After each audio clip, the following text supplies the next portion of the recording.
pouvoir est sans limite. Il est un Dieu puissant qui fait des miracles dans nos vies. Si seulement tu peux croire en sa parole, tu verras sa gloire se manifester.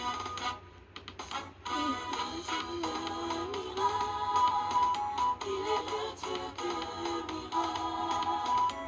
Il est le Dieu de miracles.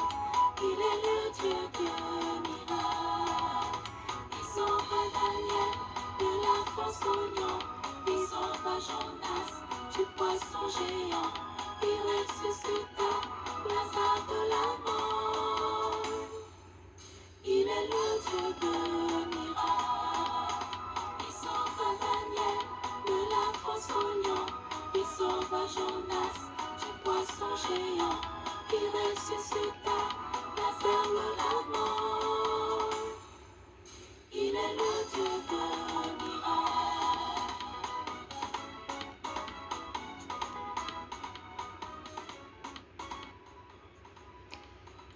Père éternel, toi qui es le Dieu de miracles, Dieu de gloire, Dieu de bonté, Dieu de toute puissance, c'est en toi que nous croyons. Merci pour la puissance que tu as mise en moi et qui agit maintenant à travers la parole qui sort de ma bouche pour édifier mon frère, ma soeur. Transforme le monde par la parole que tu mets dans ma bouche. Seigneur Saint-Esprit, agis maintenant et bénis les outils que j'utilise pour annoncer ton évangile. Que ton nom soit béni maintenant et à jamais. Au nom puissant de Jésus-Christ de Nazareth. Amen. Peuple de Dieu, bonjour. Ma joie est toujours grande quand je sais que je vais annoncer la parole que le Seigneur a mise dans ma bouche. Oui, le Seigneur veut bien que nous parlions, nous annoncions avec ferveur, avec autorité sa parole, parce que le monde jonche dans les ténèbres, le monde s'égare au jour le jour de la volonté de Dieu. Nous n'allons pas revenir sur notre précédente édification, mais plutôt aujourd'hui, le Seigneur va nous permettre de parler de la plénitude de l'Esprit Saint.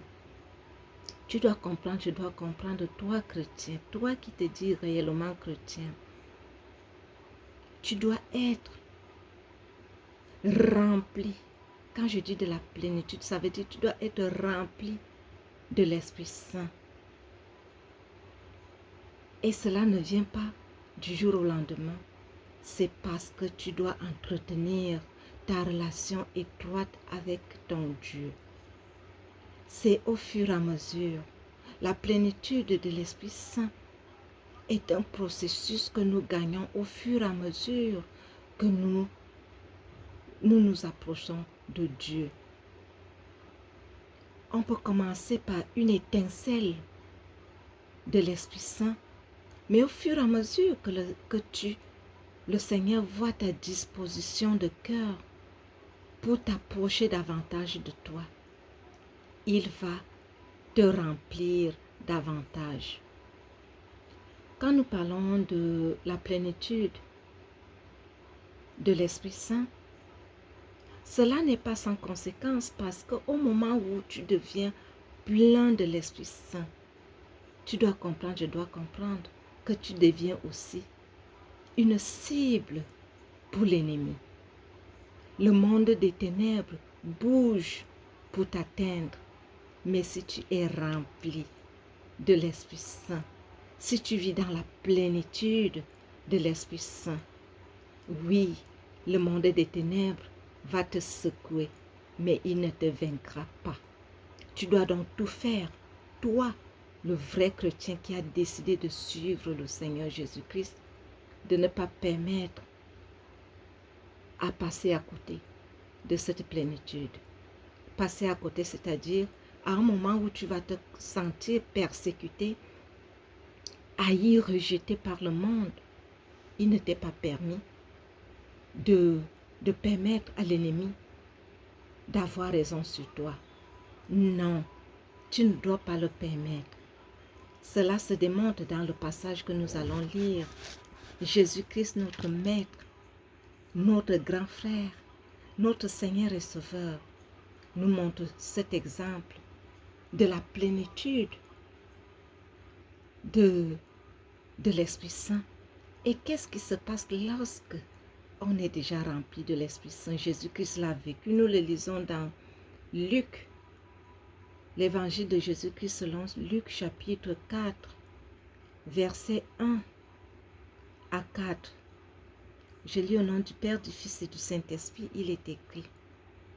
Jésus rempli du Saint-Esprit revint du Jourdain et il fut conduit par l'Esprit dans le désert, où il fut tenté par le diable pendant 40 jours. Il ne mangea rien durant ces jours-là, et après qu'ils furent écoulés, il eut faim. Le diable lui dit, « Si tu es fils de Dieu, ordonne à cette pierre qu'elle devienne du pain. » Jésus lui répondit, « Il est écrit, l'homme ne vivra pas de pain seulement. » Parole du Seigneur. Nous voyons que le Seigneur Jésus-Christ qui est Dieu, le diable ose le tenter au moment où il sort du Jourdain, de son baptême, rempli de l'Esprit Saint. Si Jésus-Christ, qui est Dieu, est tenté par le diable au moment où il est rempli de l'Esprit Saint, combien de fois toi, tu es plus vulnérable que le Seigneur Jésus-Christ? Mais je vais te dire, tu dois comprendre, comme le Seigneur Jésus-Christ l'a fait. Apprends à répondre à l'ennemi avec les versets bibliques. Le Seigneur Jésus-Christ est notre exemple. C'est lui que nous devons copier dans tout ce que nous faisons, dans la marche avec lui. Je vais dire quelque chose qui attire mon attention. Dans la plénitude, je veux parler de l'Église. Une Église peut naître avec une étincelle, mais dans une étincelle de l'Esprit Saint, mais avec sa marche et sa détermination à être avec Jésus en esprit, en vérité, Dieu bénit cette Église. Dieu remplit cette Église de l'Esprit Saint. Mais faisons très attention, parce qu'au moment où cette Église est déjà remplie de l'Esprit Saint, elle devient aussi la cible de l'ennemi qui va chercher à faire chavirer cette barque dans laquelle Jésus se trouve. Mais tu dois comprendre, je dois comprendre aujourd'hui que tu es parti. Tu appartiens à une Église qui est partie de la plénitude de l'Esprit Saint. Tu dois maintenir cette plénitude de l'Esprit Saint en toi et dans ton Église. Mais nous voyons l'exemple aussi dans la Bible. L'Église d'Éphèse a connu cela, est partie de la plénitude de l'Esprit Saint. Mais après, ils sont devenus légalistes. Mes chers frères et sœurs, faisons attention. Ne devenons pas légalistes pour faire taire la plénitude de Jésus-Christ que nous devons prôner dans l'Église du Christ. Le légalisme ne doit pas prendre la place de Jésus-Christ dans l'Église du Christ. Je parle de l'Église, je parle de toi, je parle de moi, je parle de tout chrétien. J'ai lu quelque part, la situation que nous vivons, c'est une situation où on doit respecter la hiérarchie. Mon frère, ma sœur, que fais-tu de la hiérarchie divine que tu bafoues tous les jours, toi? Mais tu veux qu'on préserve juste ta hiérarchie humaine, alors que toi, tu bafoues la hiérarchie divine, pas tes œuvres, nul n'est saint. Tu fais certainement des choses qui ne plaisent pas à Dieu. Est-ce que Dieu est rentré en guerre contre toi à cause de sa hiérarchie que tu bafoues? Mes chers frères et sœurs dans le Seigneur m'envoie me demander de nous dire, de maintenir la plénitude de l'Esprit Saint qu'il a mis en nous et au sein de notre Église. Laissons l'Esprit de Dieu parler. Que notre Église ne devienne pas légaliste, mais qu'elle reste et demeure une Église pleine de l'Esprit Saint. Jésus est dans notre bague.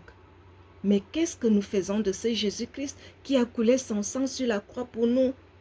Mais c'est chacun qui veut faire prévaloir sa hiérarchie humaine. Oui, et si tu as cette hiérarchie dans l'Église, c'est le Seigneur qui t'a permis de l'avoir. Alors, quand tu as cette hiérarchie,